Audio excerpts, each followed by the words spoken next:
going to start today, 25B.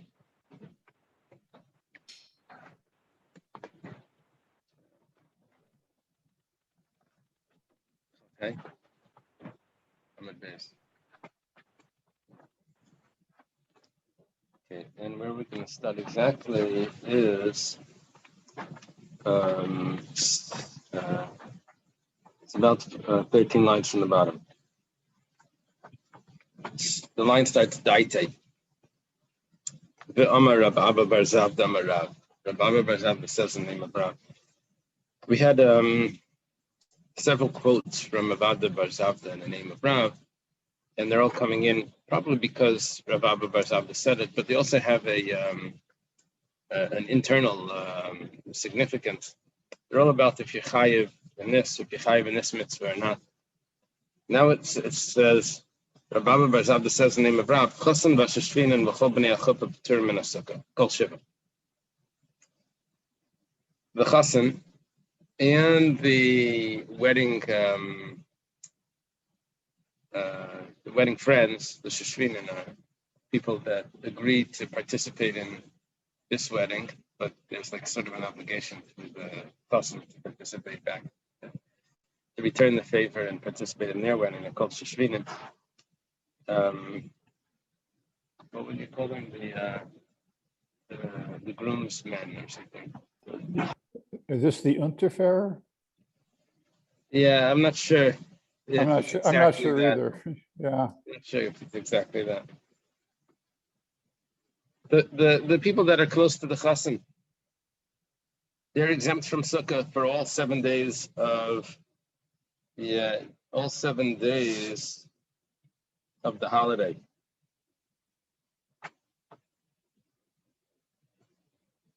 Yeah, I think that's the pshat. Not all 7 days of the wedding. I think it means all 7 days of the holiday. You know, they're both 7. So, my timer.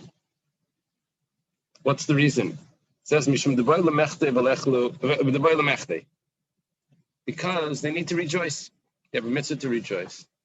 And if you're going to put on them the obligation to be in the sukkah, then they won't be able to rejoice. The Gemara is a little surprised about that. Why can't they rejoice just because they have to be in a sukkah? The Gemara says, "V'lechlu b'sukkah, v'lechlu b'sukkah." Why can't they eat in the sukkah and rejoice in the sukkah? What's the big deal? Gemara says, "Ein simcha b'chuppah." No. The simcha is only in the place of the chuppah. We don't have this today, so it's like a little odd for us. But apparently there was a room, Beis Chasanim, there was a room that's where the chuppah took place, and that's where all the rejoicing is. And anything else is not considered rejoicing. You go to another house, that wasn't considered the rejoicing. So we don't do it like this. We do that every night. There's a Sheva Brachas in another house. There would be no problem. Okay, the wedding was in the hall, and now you go to a house for the Sheva Brachas, for this one, for that one. We have it totally different. But in those days, it had to be all 7 days was in the hall. Was at the chuppah. That's the real simcha. The Gemara says, well, I still don't get why you can't fulfill the mitzvah of sukkah. V'lechlu b'sukkah, v'lechlu b'chuppah. So every time you want to bite, go into the sukkah, put it outside the hall. And when you want to go to dance, you go inside and you dance and sing and everything, rejoice in the chuppah. Gemara says, "Ein simcha b'makom sila." No, the rejoicing and the dancing is all by the place of the meal. Yeah, you can't have one of these halls where you have to go somewhere else to dance. So the Gemara says, "V'levdu chuppah b'sukkah." So why don't they do it the other way? They should have made the hall in the sukkah. The original chuppah would have been in the sukkah, and then they could have celebrated the whole sukkah. Where it says 2 answers. Abayam and Mishum Yichud. These are 2 opposite answers we're about to get. First answer is that it's possible that the chassan may leave the chuppah to use the bathroom. And he'll leave only one person in there together with the kala, and it's going to be yichud.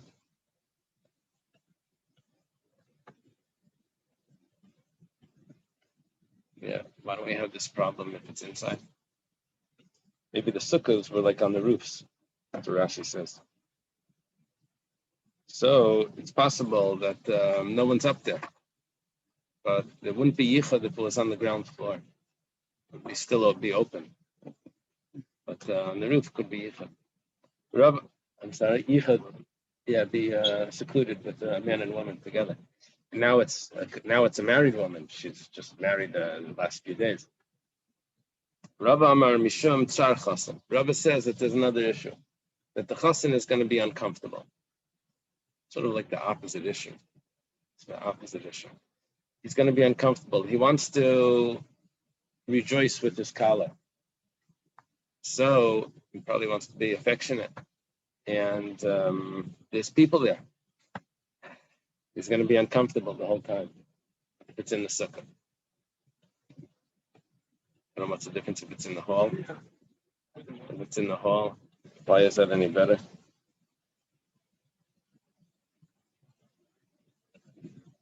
Maybe if it's in the hall, he thinks that there's going to be more room.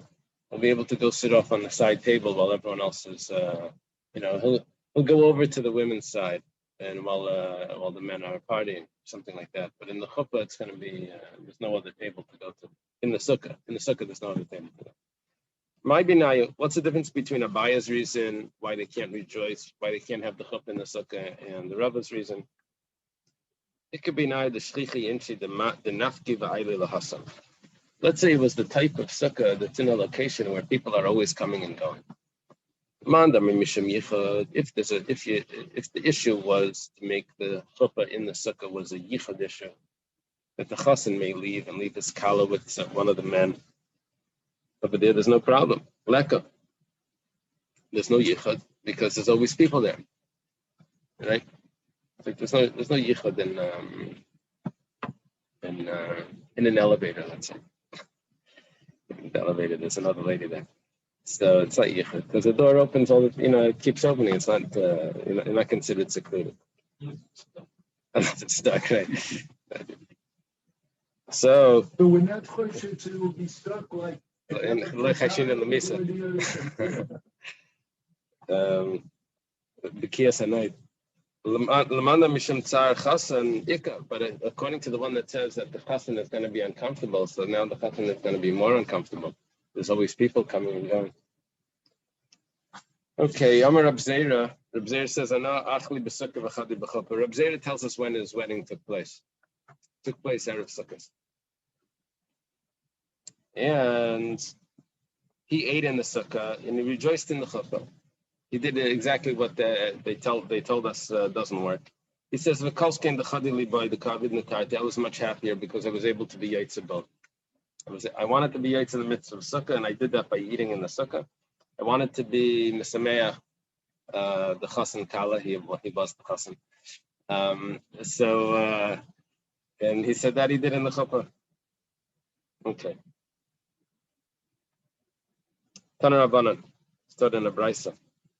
Chassan v'asheshvinen v'chol b'nei chuppah p'turim min atfilin v'chayavim b'kriyas shema. Yeah, we're getting a different opinion over here. Before we said the whole limud of isik b'mitzvah is patim min a mitzvah. We learned from kriyas shema. That's the original exemption.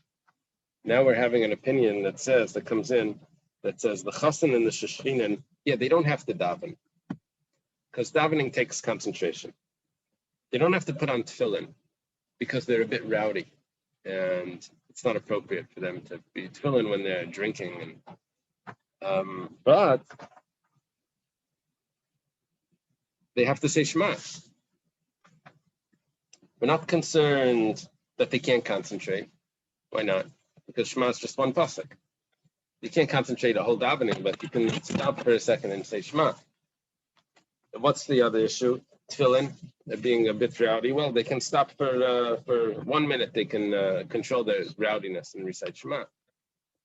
But they have to. They have to recite Shema. So it's tefillin and tefillah that they're exempt from only. Mishum Reb Shila Rechasim Pater. Reb Shila is even more strict. No, I'm sorry, not more strict. He exempts the chasim. He exempts the chasim from Kriya Shema. And they're chayiv in Shema. Yeah, what's going on over here is that these opinions hold that basic mitzvah is not pater min mitzvah. Just because you're involved in one mitzvah doesn't mean you don't have to do the next one. Yeah, have an obligation to do the next one as well. I don't know what they would hold. What do? You just stop. I don't know.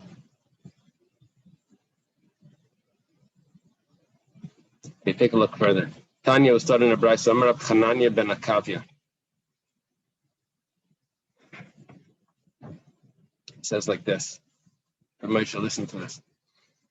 Kaisvei svarim tefillin and mezuzahs hein v'tagreim v'tagre tagreim v'chol ha'iskim malach hashamayim l'asei meichri tefillas turn mikriya shema min atfillin mikol ha'mitzvahs amuris pater l'kayim divrei besi aglili sheir besi aglili yaimer basic b'mitzvah pater min ha'mitzvah. Says Seifrim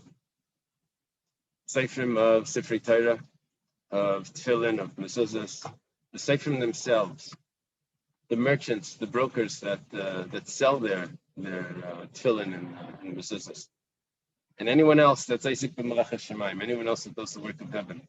It's coming to include people that sell telas, the blue thread that goes on the tzitzis.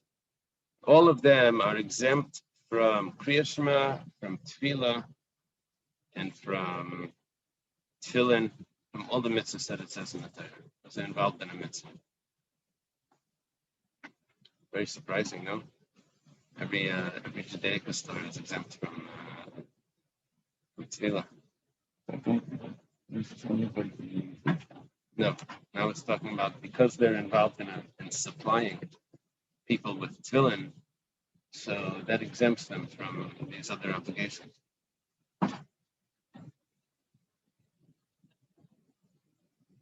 Yeah, it says that it's because the people actually don't have their tefillin. So it's like sort of like an emergency campaign to get them their tefillin. They don't have to stop to catch a minion and all of that. There's no tefillin around. They need more tefillin. They need more scissors. Yeah.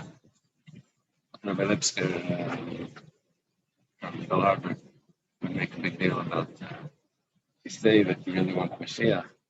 So are you really ready for Mashiach? You know what's going to happen? There's going to be lines out the door to put on tefillin. You don't even have enough pairs of tefillin for everyone. It's going to be all day. There'll be lines. If you really want Mashiach, you really anticipate. So you're going to need an extra like 200 pairs of tefillin just to take care of all the people that are showing up. This is Rabbi Lipsker and the practical side. I heard it happened in 67 after the 6-day war. You couldn't find it to fill in. And it was the lines were too long. Yeah, people wanted to buy it. Yeah. People became so proud of being Jewish. Wow. They said after the 6-day war, people were so proud of being Jewish that they were buying tefillin. They couldn't find tefillin. Kana Rabbanan, start in a brayso. What we learned so far is that yes, there is a machlekes about Isaac the mitzvah mitzvah, but together with that, there's also the chassan has a special exemption that he's not able to concentrate, so he's exempt from more than the rest of the party. And then we also learned that that people that are involved in writing tefillin and selling tefillin are also considered Isaac the mitzvah.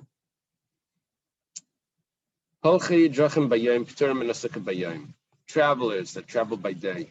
So the rule is like this, that I have to dwell in my sukkah the way I would dwell in my house. Every once in a while I leave my house. So if that would be a normal reason to leave my house, then I'm also allowed to leave the sukkah because I'm dwelling in my sukkah the way I would dwell in my house. In my house, I would have just left. So I'm allowed to leave the sukkah as well. When would I leave my house? Well, if I was uncomfortable, I would leave the house. If it was raining, I would leave the house. And if I was taking a trip, I would leave the house. So if that's the case, then I'm exempt when I'm taking a trip. But at night, I'm not traveling. I go to a house. I stay at home.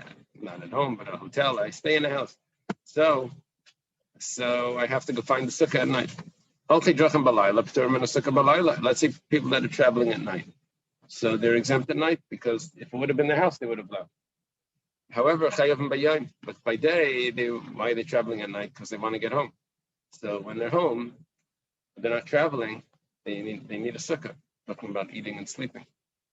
Let's say people are traveling by day and by night.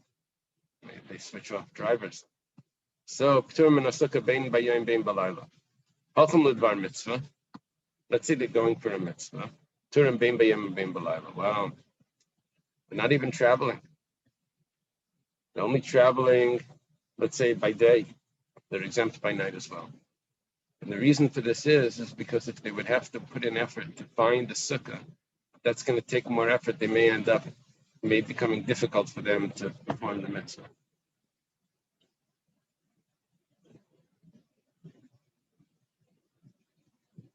Okay. Like Rav Chisda and Rabbi Baravuna, we had them before actually. They went to the Reish Kalusa. This is when a member of Nachman had them sleep in a sukkah that the decorations of the schach were hanging lower. And what did they do? Haviganu araksa b'sura. They slept by the river. This is not when they got there. This is probably on the way there. And the reason for this is they wanted to be able to rush right away in the morning. So if they would have to go and find a sukkah at night, it would take too long. So they just slept by the river. Okay. Amri, how did they explain themselves that they didn't sleep in the sukkah? They said shluchi mitzvah ana p'turin. They said that we're shliach mitzvah and we're exempt. Tana Rabbanan, Chtan and Abraisa. What was the mitzvah that they were doing? They were going to hear the drasha. They were going to be makabel pnei rabbi b'regel. Going to see the Reish Kalusa. That's what we had before.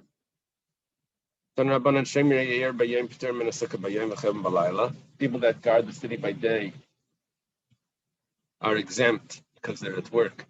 They're exempt from the sukkah by day, but at night they have to go find the sukkah when they go to bed. Spiritual guard. I have to think about that. What is that? Spiritual guard. Uh-huh.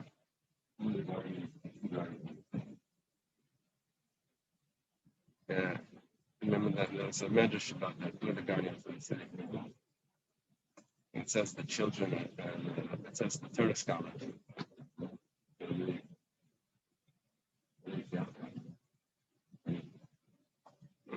I don't know if that's what it's referring to. It seems like it's referring to people that are actually standing guards to the Israeli soldiers. Shemir bayayim p'turim in a sukkah bayayim v'chayim balayla. Shemir balayla p'turim in a sukkah balayla v'chayim bayayim. They're guarding by night and they're exempt by night, but they're chayav by day. Shemir bein bayayim v'bein balayla p'turim in a sukkah bein bayayim v'bein balayla. They're exempt both if they're guarding both, if they have a 24-hour shift. If they're guarding the gardens and the orchards, they're exempt both by day and by night. The Gemara says, why are they exempt? You know, how busy are they? They're just standing there. You know, like it's the security guards, you know, they got a lot of free time. Okay. Not our security guard. They're greeting everyone. I saw across the street a security guard with a cat. They're bored, you know, they have a cat. So why can't they make a sukkah? Like, what's the big deal? They'll sit in the sukkah. Abai says Teshuvah can't do. They can't. You know why? You have to dwell in a sukkah in the way that you would dwell in your house, which means that you're going to need the items that you would have in your house, which is a chair and a table and a couch, and and these people, they can't schlep it out to the fields, so they're gonna go there. They're just gonna build a sukkah. They're not gonna have all their furniture that they need to dwell. So therefore, it's not going to be Teshuvah Kentaduru. They won't be fulfilling the mitzvah anyway. They won't have the household items. Rabba Amar, Pirtzakar Laganav. Rabba says, that's not the reason. There's another reason, very practical reason. It's sort of like saying, well, Pirtzakar Laganav means that the hole in the wall, the break in the wall, calls for the thief to come.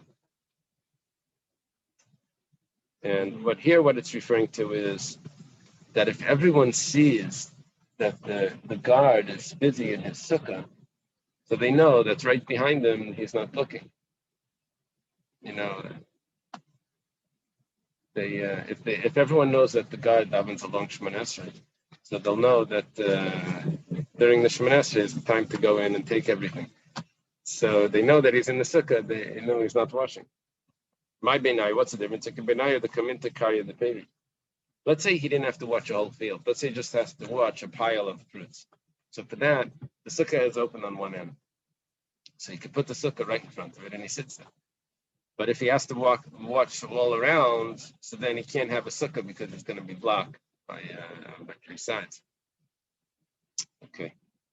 The sick and their helpers. They're exempt from the sukkah.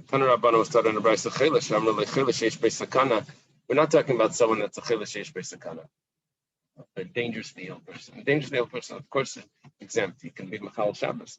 We're talking about afilu chila shein beisakana. We're talking about someone that's not dangerously ill. He has a cold, a flu, something, a headache. Afilu chash beinav, afilu chash b'reish, even if his eye hurts him or his head hurts him, he's exempt from sukkah. Amar Reb Shimon ben Gamliel, Pamachas chashti beina b'kisrin. Shimon ben Gamliel says one time I had an eye ache, and I was in Caesarea. V'hitzer Rabbi Yossi Beribi, and Rabbi Yossi the Great, which is Rabbi Yossi ben Chalafta. He allowed me lishan aniyah masham shechutz l'sukkah to sleep myself and my attendants outside the sukkah. Yeah, so we see that they're exempt. What's the reason why they're exempt? Because you dwell in the sukkah the way you dwell in your house.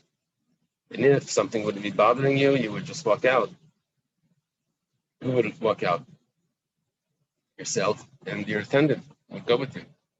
So therefore, they're exempt from the sukkah. Because they would have done that in the house, they would have left. Rav Charlotte, yeah, it would have to be that there was some reason that it was easier for them not to be in the sukkah. Otherwise, what's the point? Rav Charlotte Ravacha Bardal al Migna Bekil to the sukkah. Mishum Baki. Rav allowed Ravacha Bardala to sleep in a netting inside the sukkah because of the mosquitoes. Yeah, from this is a raya that a netting is a problem.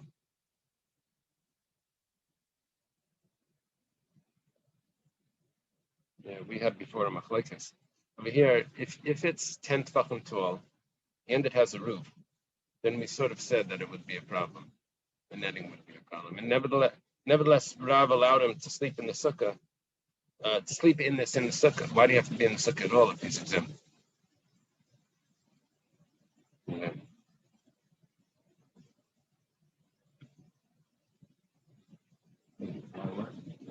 Why do you have to go into the sukkah at all? He allowed him to sleep in the sukkah inside a netting. And the claim over here is that, well, a netting is really, you don't fulfill the mitzvah of sleeping in the sukkah if you're inside this netting. So then why do you have them sleep in the sukkah in the netting and just let them go inside?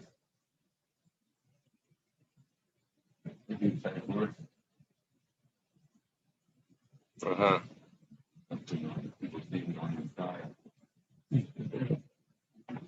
Maybe because it's a machlaikas. usually it doesn't work like that. So machlekes, some say that in netting you yaitza. But usually it works with there's a psak not like let's try to fulfill that. Rava Shari Leil Ravacha Bar Ada Lemigda Bar Mentalasa Mishum Sircha de Gargishta. Yeah, here there's a problem with the soil. How does it translate this? Does it say it's like quicksand?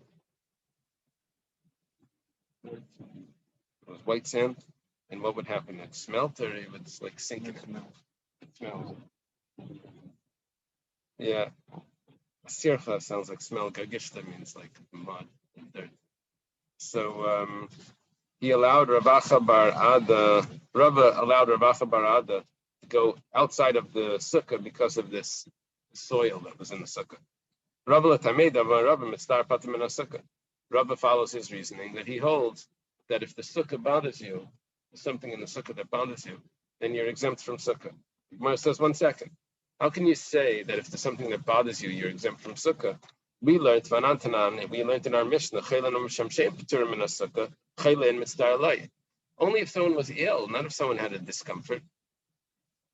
Mitzvah means discomfort. We said an ill person is exempt from sukkah. What does that sound like? Someone with a discomfort is chayiv in the sukkah. It says, Amri chayla hu mishamshav patur mitzvah hu patur mishamshav. It's a difference. An ill person needs an attendant. So even if he's not dangerously ill, but him and his attendant are exempt from the sukkah. Just like if someone was ill and he had to leave his house, who would go with him? His attendant. But if someone was just had a discomfort, he could leave the house without his attendant. So therefore, the attendant is chayav in sukkah if he's just mitzvah, if he's just has a discomfort. If he's ill, then the attendant is also exempt. Okay, the last part of the Mishnah was that you're allowed to have a temporary meal outside the sukkah. What's considered a temporary meal? V'kama achilas harai. So Amar Rabbi Yosef says tarti etlas bay. It's 2 or 3 eggs. Amalei Abaya says that could be a full meal many times, 2 or 3 eggs. What are you saying? That 2 or 3 eggs is considered a temporary meal and you're allowed to eat 2 and 3. We're talking about bread. We're not talking about eating an egg. An egg you're allowed to eat outside the sukkah anyway. Talking about how much bread are you allowed to eat outside the sukkah. We said the size of 2 or 3 eggs. Says that's a big meal. Abaya tells him. Elamar Abaya kidatam bar beirav. It could be the shot over here is, I don't know if I saw this somewhere, that Rabbi Yosef was blind. And a blind person, it's harder for him to get full because he doesn't see the food. So maybe for Rabbi Yosef, it was 2 or 3 eggs. Abaya says, what? That's a big meal. Maybe that's Rabbi Yosef, the one that suggested 2 or 3 eggs. So Abaya says that's a whole meal. You know what it is? It's the amount of food that someone eats before he goes into the shiur in the morning. Before someone goes to the shiur, he eats like a little taste of something. Mezainis fine davening. With a little piece of cake, something. So doesn't tell us how much that is. Rashi says it's a mouthful.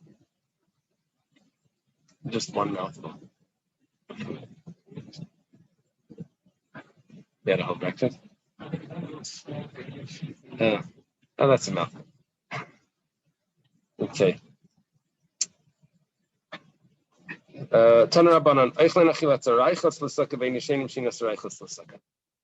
You can have a temporary meal, but you can't have a temporary sleep.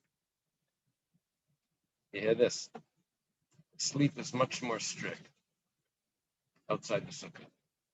Officially, you're allowed to eat outside the sukkah, even bread that's less than a mouthful, according to that. But you're not allowed to sleep even for a few minutes outside the sukkah. Even a nap. My time, what's the reason? Ravashi says the reason is that when you eat, that's what you eat. Finished. That's you take a Ziploc bag, a sandwich bag, and that's what you eat. But when you sleep, you say, I'm just having a nap. Sometimes that nap could turn into like, a whole night. You just went for a nap and you wake up in the morning. So there's a problem. It's a gzeira. Amalei Abaya. Weird. I don't think Abaya is really talking to Rashi. Oh.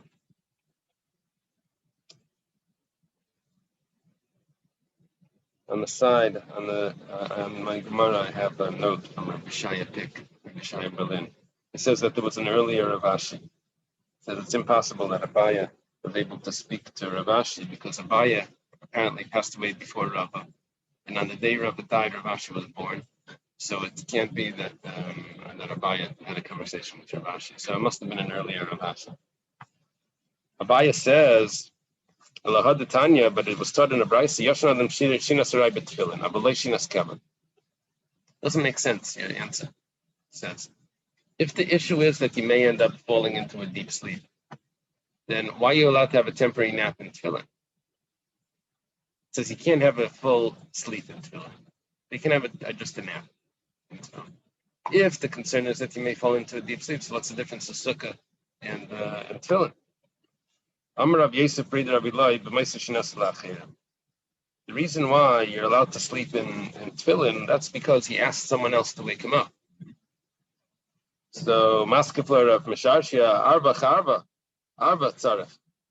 You can't ask someone to wake you up because the person that you asked to wake you up may fall asleep. So you have to have someone wake him up. Right? Yeah, this sounds like a kid's book. An alarm for something. Okay. Elama Rabba Bar Chana Rabbi Yechanan b'miniach reisha b'mirkav askinan. Rabba Bar Chana says the name of Rabbi Yechanan. We're talking about that he put his head between his knees, so he slept sort of like this. He put his feet up over here, and he sleeps like that. That's very uncomfortable. So we don't have a concern that it's going to fall into a deep sleep. Rabba Amar in Kabbalah Shlina.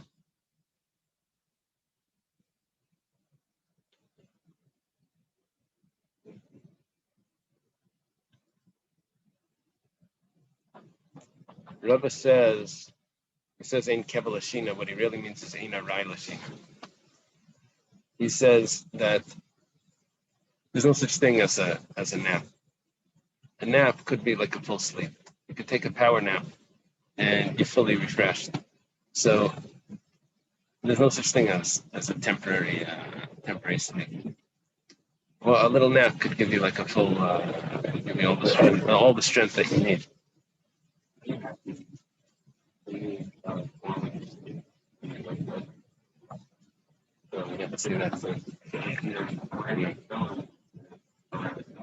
Yeah, that you would just take off your hand.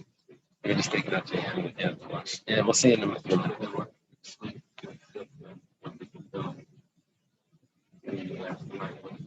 It's a very Ashkenazi question. Ian is asking, what if you fall asleep in the sukkah with tefillin?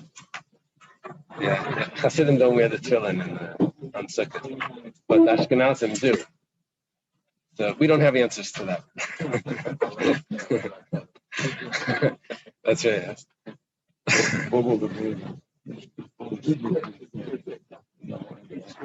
At the dish. Uh-huh. They're bringing water. Wow.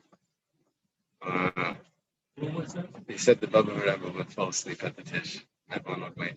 And they would bring him water, he would wash his hand. I guess that when he was older. Yeah. It's beautiful. You would remember him? He would go to the dish. He met here, he was. Uh-huh. I went over there also once. I was a little kid. I think I was 9 or something. It was very, very warm. He had beer. He was drinking beer, not wine or something. But he like holds your hand, he asks your name. Okay. So Rabba's opinion is that there's no such thing as a temporary sleep. Now, how does he resolve sleeping in tefillin? He says, what's the problem with tefillin?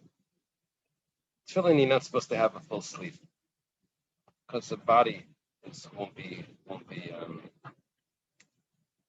clean. It fall into a sleep. Rabbi says, I'm not concerned of you falling into a sleep and sleeping the whole night. That's not my concern. My concern is, I know how long you're going to sleep. You're going to sleep for 5 minutes. So we don't have to worry about your body not being clean. It's just a small amount of time. But I have a problem with doing that outside of a sukkah, because that's considered living. That's an important eating, drinking, and sleeping is what you have. Is the way that you live in the sukkah. That's how you live in the house. So even for a moment, you can't sleep outside of a sukkah. For a moment, I can sleep wearing tefillin, but you can't sleep. When it comes to what's considered dwelling, that sleep, even a moment's sleep, is considered dwelling. Yeah. We have a contradiction over here. Tani Chada, one brisa says, Yashanadam B'Tfilin Sinas Arai, Avalei Sinas Keva. One brisa says that you can sleep in tefillin a temporary, you can take a nap, but not a full sleep. Tani Yidach Bein Keva Bein Arai. Another brisa says you can have whatever you want, full sleep. Another brisa says, Tani Yidach Lei Keva B'Layir, you can't have anything. So you have 3 options: nothing, everything, and this, but nothing. The Gemara says like kasha, and it's not a contradiction. How do we do this? Depends. If he's holding it in his hand, then we don't let you fall asleep. Why? Because happens when he falls asleep is he drops them. We don't want him to drop them. Even a nap. The other one is if it's on his head. If it's on his head, it's not falling. But we have a problem that he may pass gas. His body may loosen up. So for that, it depends. If it's a big sleep, then it's a problem. If it's just a nap, it's not a problem. The parasujja. The other one is where he's not even holding them. Here he's allowed to have a sleep, and he's allowed to have a nap. He's allowed to have a full sleep and a nappy on the full sleep, because they're on his pillow, and he just covers them over. So over there, it's not a problem.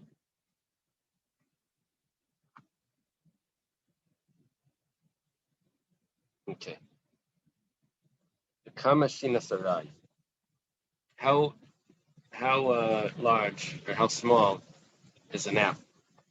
Tani Rami Bar Yecheskel, Rami Bar Yecheskel says, K'vehi Lachmei Ama. It's the amount of time it takes to walk 100 amas. Yeah, I got to figure out how long we have a measurement how long it takes 4 hours.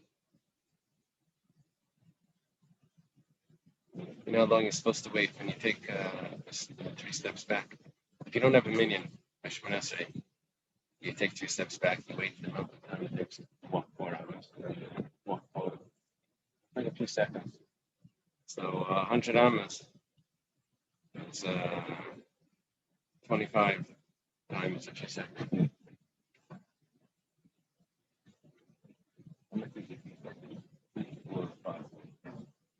Let's say it's 3 seconds. A minute. It's about a minute. Hani Nami Hachi was also taught in a brisa, Yashin b'tefillin, someone that's sleeping in his tefillin. Maria Kerry, and he feels that he's having a seminal emission. So, Eiches b'ritzua, he should hold the straps, ve'ina Eiches b'ktzitza, but he shouldn't grab onto the ktzitza. The ktzitza is the bias. Rabbi Yaakov, in others, he should remove his tefillin. But how does he remove them? By holding the straps.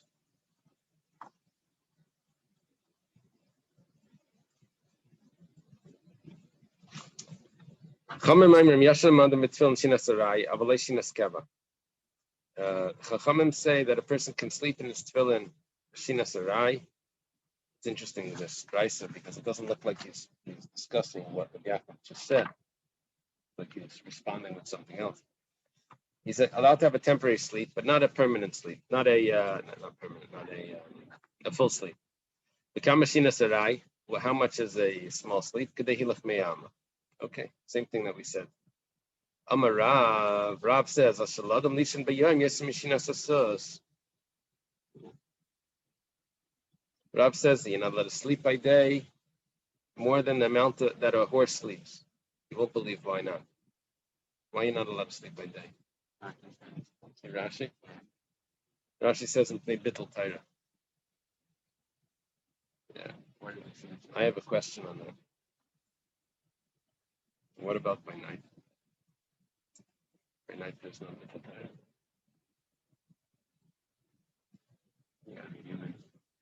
Yeah, I guess by night there's no Bittul Taira to do what you're supposed to be doing. You're supposed to sleep by night. By day is just luxurious. So you can't just take time off just every lunch, right?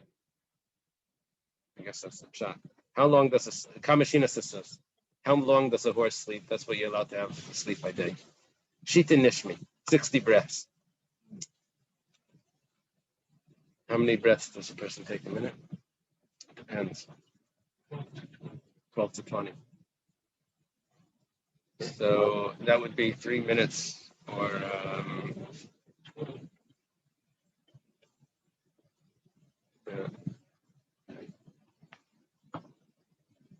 so Amar Abaya, Shinsei Demar Kiderav. You know how long Rabba slept? He slept the same amount of time that Rav slept. Take a nap by day. With the Rav, Kiderebi. And Rav slept the same amount like Rebbe slept. These are students. With the Rebbe, Kidedavid. Rebbe was not a son of David, but he was a descendant of David. So he heard from his parents how long David slept. David, how long did David sleep? Kedesusya, like a horse. The Susya, how long did a horse sleep? Shita Nishmi was 60 breaths. Abaya having known, Abaya would take a nap by day. How long would it be? The amount of time it would take go from Pumpadisa to Beit Kubi. It's another place. 60 parsais, it says. Kari ale Rabbi Yosef said, Ad Masai Otzal Tishkav Masai Taka Mishinascha. How long will the lazy one sleep? When will you get up from your sleep? So I guess Rabbi Yosef wasn't fond of Abaya having those naps. Yeah. No, this is by day. This is by day. Yeah, my wife told me that my grandfather was a big Talmud Chacham. Would wake up early, 4 or 5 in the morning, and go to learn. And but he took care of himself. He would take a nap by day. It wasn't like everything was about the learning, but you had to take care of yourself. And she described like no one was allowed to make noise during the nap time. So, okay. Tanu Rabbana, she was suggesting that I take a nap a day. That was a bed in the office, couch. Tanu Rabbanan, Hanichnas Lishain Bayayim. Someone is going to sleep by day. Ratza Chayletz, Ratza Miniach. If he wants, he can take off the tefillin. If he wants, he can wear the tefillin.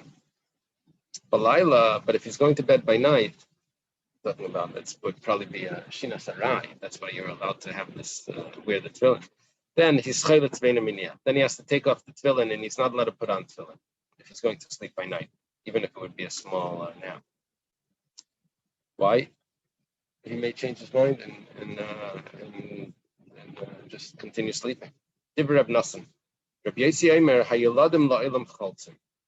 The youth have to always remove their tefillin when they take a nap. They can't wear them. Because they're accustomed to becoming tamei. The Gemara understands this right now, that they may have thoughts that will lead to having an emission. Is Rabbi Yossi paskening that someone that had an emission is not allowed to wear tefillin? Amar Abaya explains, no, we're not talking about just someone that's going to have thoughts. We're talking about someone that was a young person that was recently married, and he's together with his wife. You don't know what he's going to take a nap. You don't know what it's going to lead to. So he has to remove his tefillin.